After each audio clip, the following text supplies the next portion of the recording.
بالکل.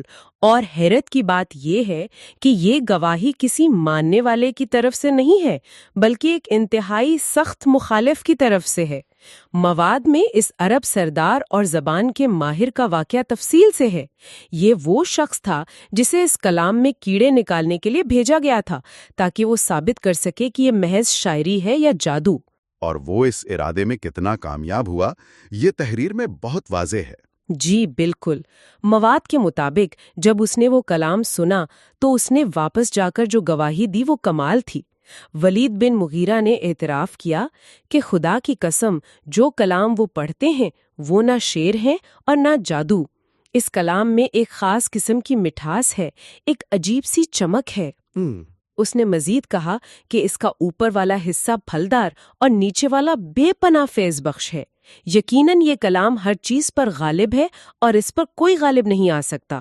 اب اگر ہم غور کریں تو یہ الفاظ ظاہر کرتے ہیں کہ اس کلام کی طاقت نے اس شخص کو بھی اندر سے ہلا دیا تھا جو اسے ماننے کے لیے بالکل تیار نہیں تھا. اگر ہم اس بات کو ایک وسیع تر تناظر سے جوڑیں تو اس کلام کی بقا کا جو طریقہ کار مواد میں بیان کیا گیا ہے وہ انسانی تاریخ میں بالکل بے مثال ہے.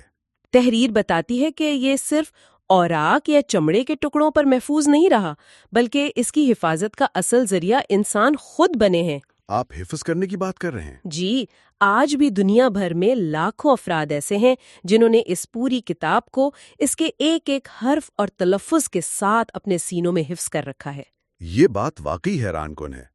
ہم اگر اپنی روزمرہ زندگی کو دیکھیں تو آج کل ہمارا یہ حال ہے کہ ہمیں اپنا یا اپنے گھر والوں کا فون نمبر تک یاد نہیں ہوتا. کانٹیکٹ لسٹ دیکھنی پڑتی ہے. بالکل ایسا ہی ہے. ہم تو یہ بھی بھول جاتے ہیں کہ کل رات کھانے میں کیا کھایا تھا.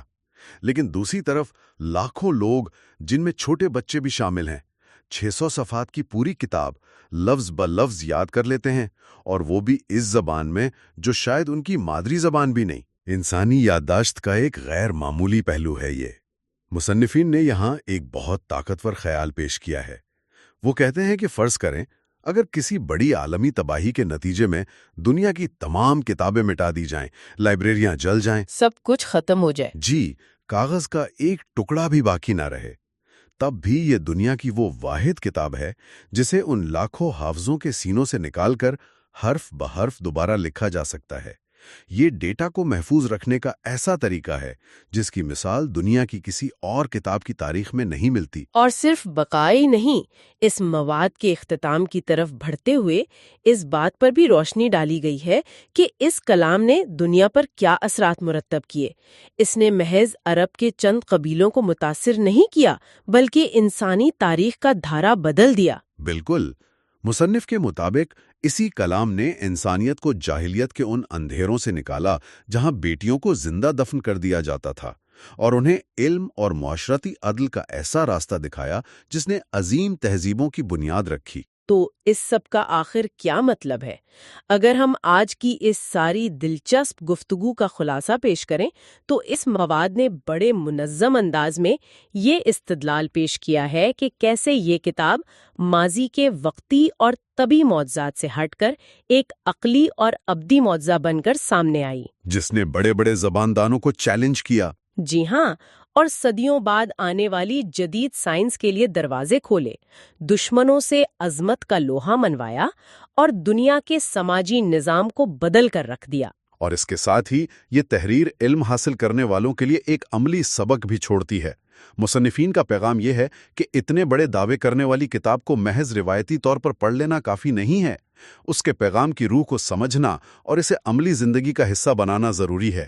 ان کے نزدیک بغیر سمجھے اور عمل کیے وہ معجزاتی اثرات جو تاریخ میں دیکھے گئے آج ظاہر نہیں ہو سکتے. صحیح. اس بات سے ایک بہت اہم سوال جنم لیتا ہے اور میں چاہوں گا کہ ہمارے سننے والے اس پہلو پر ضرور غور کریں.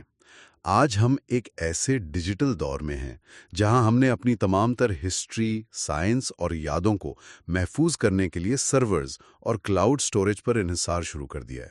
بالکل، ہر چیز ڈیجیٹل ہو گئی ہے. یہ بظاہر تو بہت محفوظ لگتی ہے، لیکن یہ کسی بھی وقت وائرس، ہیکنگ یا قدرتی آفت کی وجہ سے تباہ یا ناقابل رسائی ہو سکتی ہے.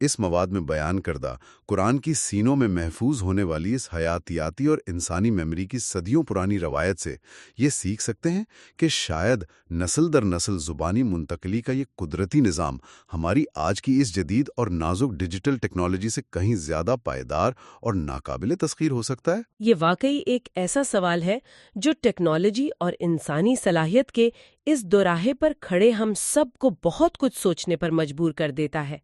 ہم امید کرتے ہیں کہ آج کی یہ تفصیلی گفتگو آپ سب کے لیے بہت سے نئے زاویے لے کر آئی ہوگی۔ اپنا خیال رکھیے گا اور سوچنے کا یہ سفر جاری رکھیے گا۔